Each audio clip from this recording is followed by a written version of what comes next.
তৃণমূলের জেলা পরিষদ সদস্যের স্বামী নাম রয়েছে অযোগ্য দাগি শিক্ষকের তালিকায়। অবশেষে অযোগ্য শিক্ষক শিক্ষিকাদের তালিকা প্রকাশ করল স্কুল সার্ভিস কমিশন। আর সেই তালিকায় নাম রয়েছে মালদহের এক তৃণমূল নেতার। তিনি আবার রাজ্যের মন্ত্রী সাবিনা ইয়াসমিনের ঘনিষ্ঠ। দলের প্রভাব খাটিয়ে চাকরি পেয়েছেন এই তৃণমূল নেতা। কটাক্ষ বিজেপির। সুপ্রিম কোর্টের রায়ে অযোগ্য তালিকা প্রকাশ করেছে রাজ্য। এখানে দলের কোনো ব্যাপার নেই, পাল্টা তৃণমূল। এদিকে দলীয় একাধিক কর্মসূচি থেকে শুরু করে একটি রাস্তার উদ্বোধনী কর্মসূচিতে মন্ত্রীর পাশে রয়েছে তৃণমূল নেতা তথা চাকরি চুরির দাগির তালিকায় থাকা শামসুদ্দিন আহমেদ। তার স্ত্রী সারিকা খাতুন আবার মালদা জেলা পরিষদের তৃণমূল সদস্য। তবে যদি এই বিষয়ে তিনি বা তার স্ত্রী সংবাদ মাধ্যমের সামনে কিছুই বলতে চাননি।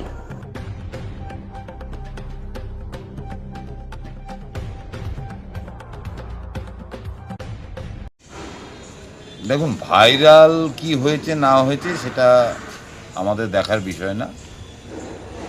কোর্টের নির্দেশ শিরোধার্য, কোর্টকে আগেই অযোগ্য লিস্ট দেওয়া ছিল, সেটা জনসমক্ষে প্রকাশ করতে বলেছেন, সেটা করেছেন এসএসসি।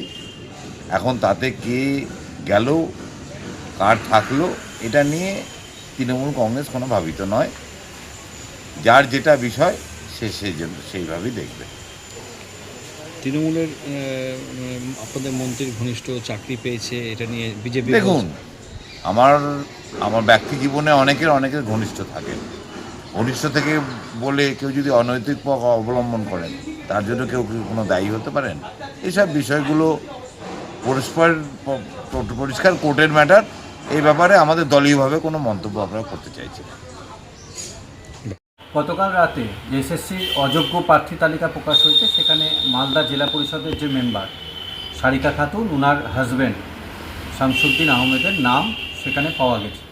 আমরা গোটা পশ্চিমবঙ্গবাসী জানি যে তৃণমূল কংগ্রেসের এই যে শুধু 26,000 চাকরি নয়, গোটা প্রাইমারি থেকে শুরু করে এই যে চাকরিদের নিয়ে যে দুর্নীতি করেছে, চাকরি নিয়ে কলকাতার গান্ধী মূর্তি পাদদেশ থেকে শুরু করে হাজরাতে বিভিন্ন জায়গায় প্রায় 3-4 বছর ধরে শিক্ষাপ্রার্থী, চাকরি প্রার্থী থেকে শুরু করে সবাই ধর্নাতে বসেছে। এমন হয়েছে প্রাণও গেছে। আমরা ভারতীয় জনতা পার্টির পক্ষ থেকে ধিক্কার জানাই, কারণ এটা জানা কথা। তৃণমূল কংগ্রেসের নেতা নেত্রীদের নাম থাকবে না তো আর কার নাম থাকবে? কারণ তৃণমূল কংগ্রেসের এই যে সিন্ডিকেট, প্রত্যেকটা জায়গায় আমরা জানি যে চায়ের দোকানদার পর্যন্ত জানতো যে একটা এসএসসি সি গ্রুপ, ডি গ্রুপের রেট কী আছে। তো সার্বিকভাবেই তৃণমূল কংগ্রেস এই দুর্নীতির সাথে দীর্ঘদিন ধরে জড়িত। এটা সাধারণ মানুষের সামনে আমরা দেখতে পাচ্ছি এসেছে, এবং ধিক্কার জানায় ভারতীয় জনতা পার্টি। আগামী দিনে 2026-এ এই সরকারকে যদি উৎখাত না করে, বেকার ছেলে মেয়েদের যারা আছে তারা আগামী দিন কিন্তু পথে বসবে। শুধু শামসুদ্দিন আহমেদ নয়, বিভিন্ন জায়গায় আরও দেখতে পাবেন, আগামী দিনে দেখতে পাবেন যে তৃণমূল কংগ্রেসের নেতা নেত্রীরা কত দুর্নীতি করেছে, কত চাকরির নামে টাকা নিয়েছে। বিভিন্ন জায়গায় সাধারণ মানুষের যে রোষ তৈরি হয়েছে, সাধারণ মানুষ কিন্তু এদের ছেড়ে কথা বলবে না। আগামী দিন রাস্তায় নেমে, ময়দানে নেমে সাধারণ মানুষ কিন্তু এদের বিচার করবে। ভারতীয় জনতা পার্টি ধিক্কার জানাচ্ছে, এবং আগামী দিন আমরা ভারতীয় জনতা পার্টি সাধারণ এই যে চাকরিহারাদের সাথে নিয়ে বড় বৃহত্তর আন্দোলনে আমরা নামব।